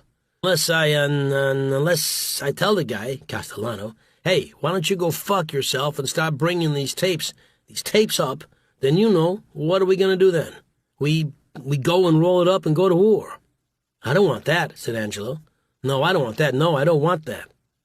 Della Croce tried to get Angelo to see that a fatal conflict with Castellano was the absolute last step, but that everybody should take a deep breath and take it easy. But there was always the chance that things could get bloody if the issue of the tapes continued to fester. Della Croce also seemed to indicate that Angela was being too self-absorbed and selfish. "I ain't saying you're wrong," said Della Croce. "Don't forget. Don't only consider yourself. You got a lot of other fellas, too, that you like. And a lot of other fellas that get hurt, too. Not only you could get hurt, I could get hurt. He could get hurt. A lot of other fellas could get hurt. For what? For what? Over because you don't want to show them the tapes?" It was unlikely that Della Croce knew the full contents of the tapes, which Angelo had only alluded to as being embarrassing. But there was an added complication looming. Castellano himself had been the object of a bug in his own house, and while he was still months away from learning about that, once he did, his anger against Ruggiero, as well as Della Croce and Gotti for their lack of candor and control over the talkative mobster, would rise to an unprecedented level. Chapter 9. I Ain't Giving Them Tapes Up. Paul Castellano began to learn just how badly he had been served by Angelo Ruggiero and the rest of the Bergen crew, when on February 25, 1985, FBI agents Joe O'Brien and Andres Kearns arrested him at the Toad Hill White House in a gigantic case involving him and the other bosses who made up the commission. The indictment was aimed at the ruling body of the New York Mafia, charged, along with Castellano, Anthony Fat Tony Salerno, the street boss of the Genovese family, Anthony Tony Ducks Corallo, boss of the Lucchese family, Carmine the Snake Persico, who headed the Colombo family. The Bonanno family boss, Philip Rostelli, was the fifth commission member, but he was not indicted on some of the charges, as the FBI had learned that the Bonanno group had not been sitting on the ruling panel because of past drug involvement in its previous infiltration by undercover FBI agent Joseph Pistone. The idea of roping Castellano and the other bosses into one racketeering indictment had come from then Manhattan U.S. Attorney Rudolph Giuliani, after he read Joseph Bonanno's book Man of Honor, published in 1983. In it, Bonanno described the operation of the commission, and Giuliani saw the body essentially as one big racketeering conspiracy. One particular focus of the case had been the Mafia family's involvement in the so-called Concrete Club, a cartel which lorded over the ready-mix concrete industry in New York. The crime families required that all concrete jobs over $2 million be handled through the club, which divvied up the contracts in return for a $2 per cubic yard fee, which went to the bosses of the crime families.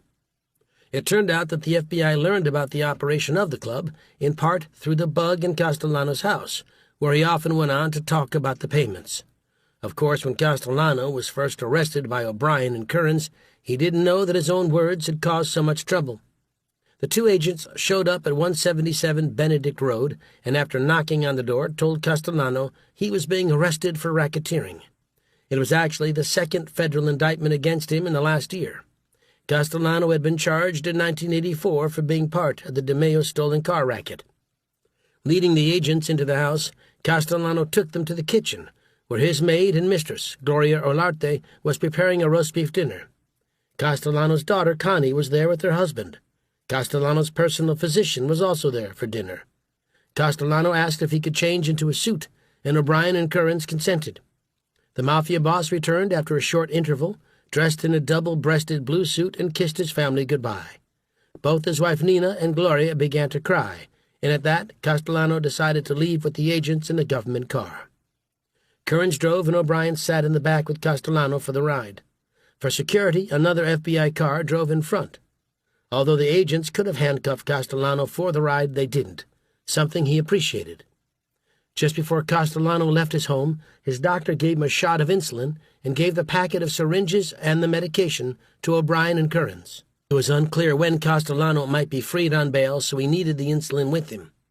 Once in the car, possibly because his blood sugar was running low from not having eaten, Castellano told the agents he felt a bit ill and asked them to get him something to eat. O'Brien knew the diabetes condition and told the driver of the car to stop by a deli so they could get some chocolate bars. The driver at first refused. He had orders to drive Castellano straight to Manhattan, where his arrest would be processed. But pulling his weight as the case agent, O'Brien insisted they stop, and some candy bars were purchased and given to a grateful Castellano. As they continued on the drive, Kearns and O'Brien didn't say a word at first about the bugging to Castellano. But as the two agents later recalled, Castellano heard about it over the car radio, and the shock of the news prompted him to lean forward to listen more intently to the news bulletin. Castellano was troubled enough by the realization that the bug had picked him up discussing criminal conduct and insulting some of his colleagues, particularly the Bergen crew. But he was also concerned that the microphone had recorded his sexual escapades with Gloria. O'Brien tried to reassure Castellano that the government didn't listen to personal stuff, although it would later surface very explicitly in the agent's book, published in 1992. Castellano wasn't persuaded by their assurance that they didn't listen to the salacious things he and Gloria did, and as it turned out, he would be right. Actually, news that the government had taped Castellano, as well as some of the other bosses, had been revealed in the New York Times about a week before the arrest. Citing law enforcement officials, the newspaper said that conversations picked up by various bugs provided critical evidence that may result in the joint indictments of the reputed leaders of New York City's 5 major organized crime families. State investigators with Organized Crime Task Force had bugged the Black Jaguar of Corallo, and as one official said, discovered evidence that rivaled anything he had heard in the past 2 decades. The article also referenced Castellano, saying evidence had also been obtained from electronic eavesdropping by the FBI of his home on Staten Island.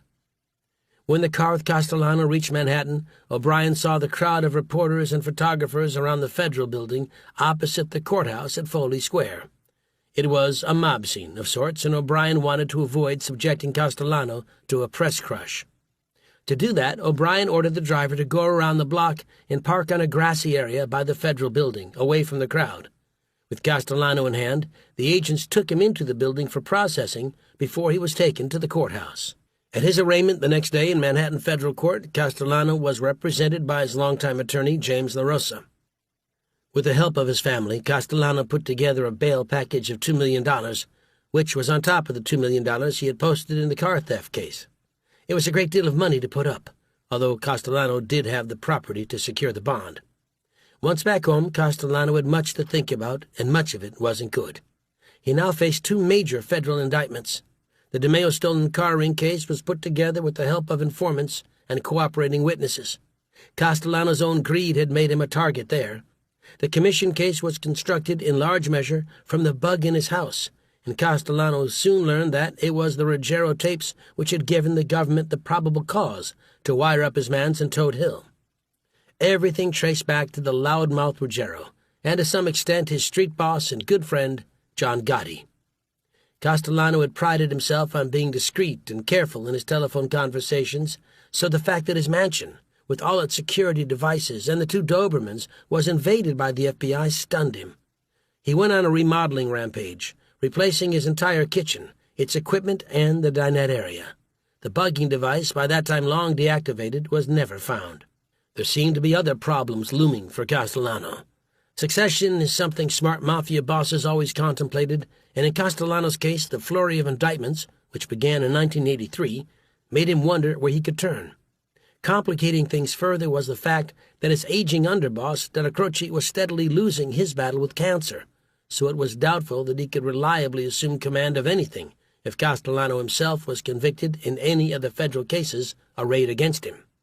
There was also the suspicion that Della Croce was, like his Bergen crew, somehow dabbling in drugs through some New Jersey members of the Gambino family.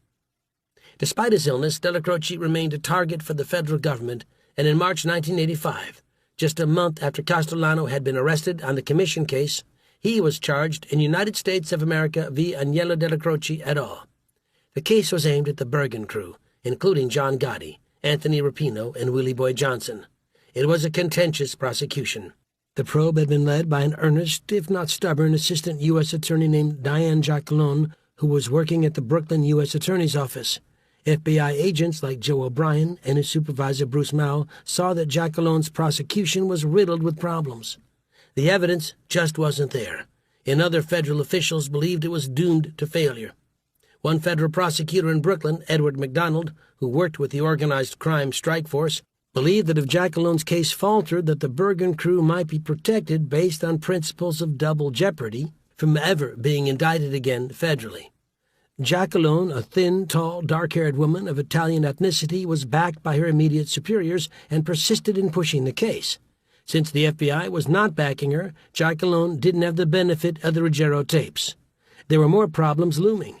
At the arraignment on the case, Giacalone told the presiding judge, Eugene Nickerson, that Johnson had been an informant for the FBI for over 15 years. The news was devastating. It almost seemed that Giacalone was willing to sacrifice Johnson to the mob. Not only was Johnson now outed to the mob as an informant, his utility to the FBI was thrown away. Since he didn't want to go into the witness protection program, Nickerson said he had to deny Johnson bail for his protection. Della Croce, getting progressively weaker, was arraigned at his bedside. Unknown to Nickerson and Giacalone, Della Croce's home had already been bugged by the FBI. But to avoid potential problems, the FBI turned off the device for the arraignment. On June 8, 1985, Della Croce held court at his home with Ruggiero and John Gotti to rehash the tape issue. Castellano kept bugging Della Croce for transcripts of the Ruggiero house bug. Ruggiero was adamant about not turning them over. "If you two never bother with me again, I ain't giving them tapes up. I can't," said Angelo. Della Croce and Gotti tried to browbeat Angelo into turning the material over to Castellano. "Well, he's the boss. You have to do what he tells you," said Gotti. But Angelo was not going to turn over the tapes, since he knew it spelled the end for him if he did. The tapes were filled with drug trafficking evidence, and Castellano would have been justified in killing Ruggiero and possibly Gotti. A bloodbath was a distinct possibility. It was later revealed that by mid-1985, John Gotti, his brother Gene, as well as Angelo and John Carneglia, were getting information that Castellano was thinking of cleaning house and having them killed. The source of that tidbit for the FBI was Willie Boy Johnson, who was feeding information to both the feds and the Queens District Attorney's office. The atmosphere for the Gambino Borgata was indeed poisonous. Aware that he might be convicted in either of the two major federal cases and sent to prison, Castellano held a conclave at his home with Gotti in June 1985 to lay out his plan for the future, for a peaceful transition Castellano after Della Croce died. Although there was no bug in Castellano's house at that point, other surveillance evidence surfaced in which Gotti was heard saying that the boss proposed a three-part ruling committee with day-to-day control of family split between Tommy Gambino, Gotti, and Tommy Bellotti. Three-man committees would be proposed later in the mob, but as author John H. Davis observed, the situation was an organizational disaster waiting to happen for the Gambino family. It was an unrealistic solution, said Davis. Although Gotti got along well enough with Tommy Gambino, he detested the impetuous Tommy Bellotti, whom he once referred to as fucking lug-headed scumbag. Another Gambino gangster, Sammy the Bull Gravano, had his own insights into Castellano's mind. Gravano, a beefy killer born in Brooklyn, who was initially part of the Castellano faction, believed that the boss would shake things up when Della Croce died. John Gotti had a lot at stake in what could happen. "I think John did give a fuck when Neil Della Croce died, which we all knew would happen sooner or later," Gravano remembered later in conversations with writer Peter Moss. "He's going to break John down to a soldier, stick him somewhere in a crew, maybe under Joe Butch, Curaro. Without even being dead, he is finished." While Castellano's plans for succession involved Gotti, the leader of the Bergen crew had actually become more powerful now that Della Croce was edging closer to death. Infirm and unable to make his rounds to visit other mobsters, Della Croce couldn't make his way to visit his favorite club, the Ravenite, at 247 Mulberry Street. In his younger days, Della Croce lorded over the club, and if he was having a bad afternoon, would sometimes be seen by surveillance cops kicking the German Shepherd, which liked to sleep on the steps. The Ravenite, the origin of its name was uncertain, was one of those Little Italy storefronts with a large glass window at the front. Inside were card tables and espresso machines. Nothing fancy here. The old-time gangsters loved hanging out there, and local people had a habit of spotting police and FBI surveillance vans. With Della Croce bedridden, Gotti began using the Ravenite as his de facto Manhattan headquarters, doing the bidding of his underboss and acting as the Gambino family's big shot in Manhattan. This was time of uncertainty in the Borgata. Castellano, facing two major indictments and an imminent trial in one of them, the stolen car case, had to hunker down with his lawyers.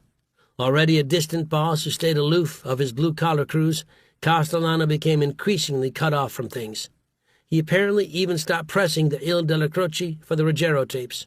He had his own tapes to worry about.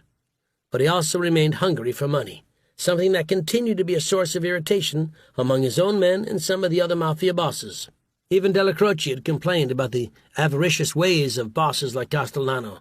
once telling Ruggiero about the way the ruling commission during a meeting over the construction industry could talk about nothing but money, money, money. As 1985 ground on, Castellano went on trial in the stolen car ring case. The mob operation was believed to have shipped hundreds of cars to places like Kuwait for a profit of about $3,000 in every vehicle. Castellano's cut was said to be $20,000 in a wad of bills delivered to his house on Toad Hill each week. The list of the other charges were ugly. Prosecutors alleged that the ring, run by the now dead, homicidal Roy DeMeo, had committed up to 25 murders.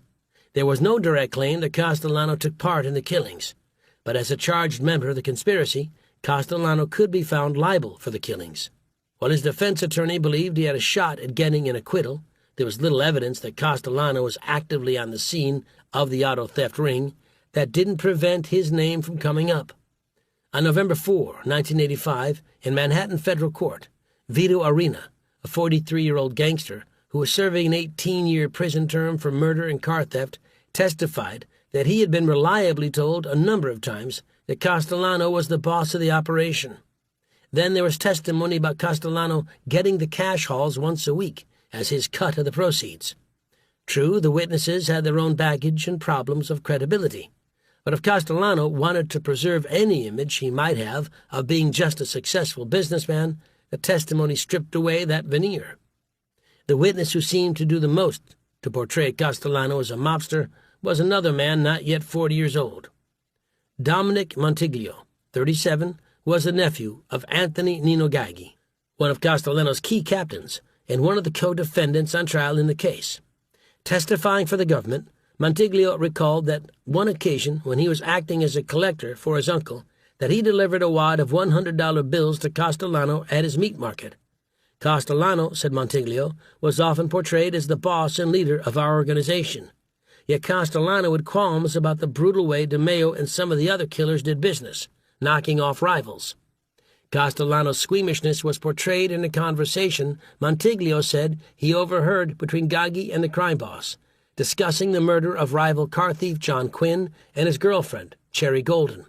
Both were killed in 1977, and Castellano seemed upset that the woman was murdered and her body found stuffed under the dashboard of an abandoned Lincoln Continental on the street in Coney Island. Mr. Castellano asked my uncle why this girl Cherry was killed, recalled Montiglio.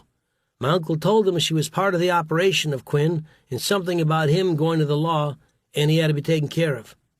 But like any government witness who abandons the life of crime in the hopes of getting a break, Montiglio had issues which later started to raise questions about his candor and credibility. For instance, it came out that he had waited almost 2 years, about till the eve of the trial, to tell investigators that Castellano was involved with the car theft ring. To make matters worse, Montiglio admitted lying to the grand jury when he denied knowing details which would have tied Castellano to the ring. Montiglio also admitted having committed perjury 2 years earlier. The questions about Montiglio came after other witnesses had created problems. Some failed to identify or misidentify defendants as being part of the auto ring. Another called a different government witness a liar. These were things that happened in complicated federal mega-trials, as big courtroom spectacles were known. But the impact on some trial observers was that the government was having a hard time. The morning of December 15, the headline on the New York Times story about Castellano's trial would no doubt have gratified him and his lawyer James LaRosa. Another setback for prosecution in case against Gambino Group, blared the headline. If you were one of the defendants, it was not a bad way to start the day.